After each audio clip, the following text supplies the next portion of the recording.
everyone and welcome to Chetan Bharat learning. Welcome to your class of science. और आज हम करने वाले हैं क्लास 10th का एक बहुत ही important chapter number 12, that is electricity.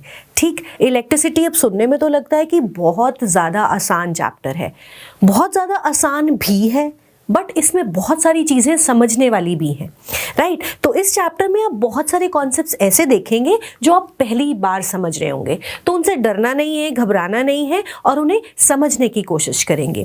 अब इलेक्ट्रिसिटी वर्ड का अगर मैं आपसे मतलब पूछूँ ना तो आप लोग शायद हंसने लग जाओगे। मैम इलेक्ट्रिसिटी क्या है? इलेक्ट्रिसिटी तो हमारे सब तरफ है, right. The moment you wake up in the morning या यू स्लीप एट नाइट, आपको इलेक्ट्रिसिटी की आवश्यकता होती है। विदाउट इलेक्ट्रिसिटी आज के इस ज़माने में हम अपनी ज़िंदगी इमेजिन नहीं कर सकते, राइट। कैसे? सर्दी लग रही है, चलो भाई हम लोग अपना हीटर ऑन कर लेते हैं, राइट। गर्मी आ गई, चलिए एसी ऑन कर लेते हैं, और कुछ नहीं तो ना सही बोर हो रहे हैं, चलो टीवी ऑन करो और अपना फेवरेट शो देख लेते हैं, या चलो गाने सुन लेते हैं। तो ये सब गैजेट्स, ये सब चीज़ें जो आप अपने साथ इस्तेमाल कर रहे हैं, हर रोज़ आप इनका यूज़ करते हैं, चाहे आप हैं चाहे आपके फैमिली मेम्बर्स हैं, आपको इलेक्ट्रिसिटी की आवश्यकता होती है। और यही कह रहा है आपके चैप्टर का पहला paragraph. Electricity has an important place in modern society. It is a controllable and convenient form of energy. बहुत आसान है, स्विच दबाया लाइट ऑन हो गई, स्विच दबाया टीवी ऑन हो गया, राइट। तो a convenient form of energy for a variety of uses in homes, hospitals, offices, industries and what not. ठीक जी। अब हम इस चैप्टर में समझने क्या वाले हैं, बेसिक चीज़ें जो हम इस चैप्टर को ख़त्म करने के बाद आंसर ज़रूर कर पाएंगे, वो होगा व्हाट कॉन्स्टिट्यूट्स इलेक्ट्रिसिटी आखिर क्या चीज़ है भाई, किस चीज़ से बनी है। How does it flow in an electric circuit, तो इलेक्ट्रिक सर्किट क्या है ये भी समझेंगे, और इलेक्ट्रिसिटी फ्लो कैसे करती है एक इलेक्ट्रिक सर्किट में ये भी समझेंगे। What are the factors that control और regulate the current that flows through an electric circuit. Current क्या है, कैसे किसी सर्किट में इलेक्ट्रिक करंट फ्लो करता है, किन फैक्टर्स पर डिपेंड करता है, इन सब चीज़ों को भी हम इस चैप्टर में समझेंगे। इन शॉर्ट अगर मैं कहूँ, इस चैप्टर में बहुत सारे आपके डेली लाइफ रिलेटेड क्वेश्चंस का आंसर मिलेगा आपको। साथ ही साथ हम इस चैप्टर में heating effect of electric current भी पढ़ेंगे। क्लियर जी? तो कुछ चीज़ें हो सकता है आपको क्लास 7th की याद आ जाए और कुछ चीज़ें ऐसी भी होंगी जो आपके लिए बिल्कुल नहीं होंगी। तो चलिए शुरू करते हैं। अब हमारे पास सबसे पहला कॉन्सेप्ट है हमारे पास इलेक्ट्रिक करंट एंड सर्किट। अब इलेक्ट्रिक करंट समझने के लिए ना मैं थोड़ा सा समझती हूँ, एयर करंट या वाटर करंट, ये ऐसी टर्म्स हैं जो हमने सुनी हुई हैं। एयर करंट यानी कि एयर का फ्लो करना, वाटर करंट यानी कि फ्लो ऑफ वाटर, राइट। तो फिर इलेक्ट्रिक करंट क्या हुआ? इलेक्ट्रिक करंट भी तो क्या होगा? Flow of electricity. इलेक्ट्रिसिटी मतलब फ्लो ऑफ इलेक्ट्रिक चार्जेस। ठीक, so electric current, we know that flowing water constitutes the water current. So similarly, if the electric charges flow from a conductor, obviously एक conductor ही conduct करेगा, है ना। Conductor और insulators का मतलब आपको मालूम है, आपने छोटी क्लासेस में पढ़ रखा है, right. So if the electric charges flow through a conductor, so we say that there is an electric current in the conductor. Clear? पानी का फ्लो होना वाटर करंट, एयर का फ्लो होना एयर करंट, तो इलेक्ट्रिक चार्जेस का flow करना कहलाएगा electric current. अब यहां पर एक छोटा सा एग्जांपल ले रखा है इन्होंने, टॉर्च का एग्जांपल ले लिया। टॉर्च को का स्विच ऑन करा, तो जैसे ही आपने स्विच ऑन करा the bulb starts to glow, right? So we have seen that the torch gives light only when the switch is on. So switch क्या करता है? स्विच के दबाने से क्या हुआ actually? So a switch makes a conducting link between the cell and the bulb, और इसी चीज को हम थोड़ी देर में हम फिर नाम देंगे इलेक्ट्रिक सर्किट के। जब हम कंपोनेंट्स पढ़ेंगे तब वहां इसको और बेटर समझेंगे। अभी जो आपकी बुक की लाइंस है मैं आपको वो समझाने की कोशिश कर रही हूँ। तो आपने टॉर्च का एग्जाम्पल देखा, जैसे ही टॉर्च का स्विच ऑन किया the bulb starts to glow. So switch का क्या काम है? स्विच एक तरह का लिंक की तरह काम कर रहा है, जो कि किसके बीच में लिंक बना रहा है? उस टॉर्च के अंदर डले हुए सेल्स और उस बल्ब के बीच में। Clear? So a continuous and closed path, underline कर लीजिए अपनी बुक में, ये एक डेफिनेशन बन जाती है। What do you mean by electric circuit? Electric circuit क्या है? A continuous and closed path of electric current is called electric circuit. एक continuous path, एक continuous closed path जिसके थ्रू इलेक्ट्रिक करंट फ्लो कर रहा है, उसे कहते हैं इलेक्ट्रिक सर्किट।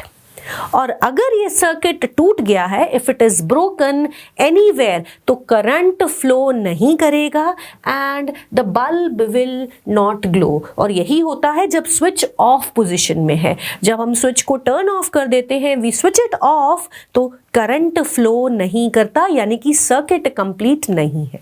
क्लियर? इतनी सी बात आपको समझ आ गई कि इलेक्ट्रिक करंट क्या है, फ्लो ऑफ इलेक्ट्रिक चार्जेस, और सर्किट क्या है? Electric circuit is a closed path जिसके अंदर इलेक्ट्रिक करंट फ्लो कर रहा है।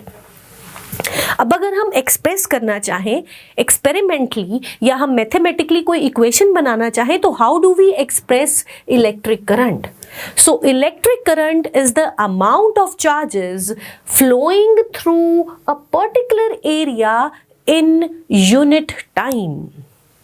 Amount of charges flowing through a particular area in unit time. तो हम करंट को जब एक्सप्रेस करते हैं, जो सिंबल देते हैं साइंस में, that is I. So electric current is equal to the charges that flow through a particular area in unit time. I is equal to Q upon T. तो Q यहाँ पर क्या है? इलेक्ट्रिक चार्जेस, T है यहाँ पर time. किसी एक पर्टिकुलर एरिया यानी कि किसी एक पर्टिकुलर कंडक्टर के अंदर एक समय में कितना अमाउंट ऑफ चार्जेस फ्लो कर रहा है, that is regarded as the electric current. तो अंडरलाइन कर लेंगे आप डेफिनेशन, यहां से बनती है what do you mean by electric current? Electric current is the amount of charge flowing through a particular area in unit time. In other words, अगर मैं इसे कहना चाहूँ, जब भी हम किसी भी चीज के डिवाइड बाय टाइम कर देते हैं तो हम रेट वर्ड यूज कर लेते हैं। So rate of flowing of charges is called as electric current. Right? हमेशा याद रखिएगा, साइंस में जब हम बाय टाइम कर देते हैं तो that is actually the rate, किस दर पर काम हो रहा है। So the rate of flowing charges is called as the electric current. So it is the rate of flow of electric charges. ये डेफिनेशन भी ठीक है। ठीक है जी, ये बात समझ में आती है। I is equal to Q upon T, rate of flow of electric charges is called as electric current. So अब कोई भी सर्किट हो, कोई भी मेटालिक वायर हो, उसके अंदर कोई एक कंडक्टर हो, इसका मतलब उसके अंदर इलेक्ट्रिक करंट फ्लो कर रहा है and the electrons constitute the flow of charges. ये आप याद रखेंगे। पर एक यहाँ पर छोटी सी दिक्कत ये है कि जब इलेक्ट्रिसिटी के बारे में पढ़ा गया या ऑब्जर्व करा गया पहली बार, उस समय हमें इलेक्ट्रॉन्स की एग्जिस्टेंस के बारे में नहीं मालूम था। तो कन्वेंशनली ये कहा गया, क्या कंसिडर किया गया? Electric current was considered to be the flow of positive charges and the direction of flow of positive charges was taken to be the direction of electric current। क्योंकि उस समय हमें इलेक्ट्रॉन्स के बारे में, साइंटिस्ट को इलेक्ट्रॉन्स के बारे में नहीं पता था, तो उन्होंने क्या कहा कि फ्लो ऑफ पॉजिटिव चार्जेस जो है वो इलेक्ट्रिक करंट है। अब जब बाद में इलेक्ट्रॉन्स की डिस्कवरी हो गई, इलेक्ट्रॉन्स के बारे में पता चल गया और हमें ये मालूम है कि प्रोटॉन्स और इलेक्ट्रॉन्स का यानी कि पॉजिटिव चार्जेस जो है उनका फ्लो बिल्कुल ऑपोजिट होगा to the flow of electrons. तो आज कन्वेंशनली हम ये मानते हैं कि direction of the electrons is opposite to the direction of the flow of electric current. Clear? फिर से समझिए, जब इलेक्ट्रिसिटी के बारे में ऑब्जर्व करना शुरू किया तब प्रोटॉन्स के बारे में हमें मालूम था, यानी कि पॉजिटिव चार्जेस के बारे में मालूम था, बट हमें नेगेटिव चार्जेस के बारे में नहीं मालूम था। तो कन्वेंशनली क्या माना जाने लगा, in an electric circuit the direction, underline, the direction of electric current is taken as opposite to the direction of flow of electrons which are negative charges. Clear? क्योंकि उस समय हमने पॉजिटिव चार्जेस को देखा, तो पॉजिटिव चार्जेस के flow को मान लिया इलेक्ट्रिक करंट का फ्लो। बट बाद में जब मालूम चला कि नेगेटिव चार्जेस भी हैं, नेगेटिव चार्जेस एग्जिस्ट कर रहे हैं, तो उनका फ्लो ऑब्वियसली पॉजिटिव चार्जेस से डिफरेंट होगा।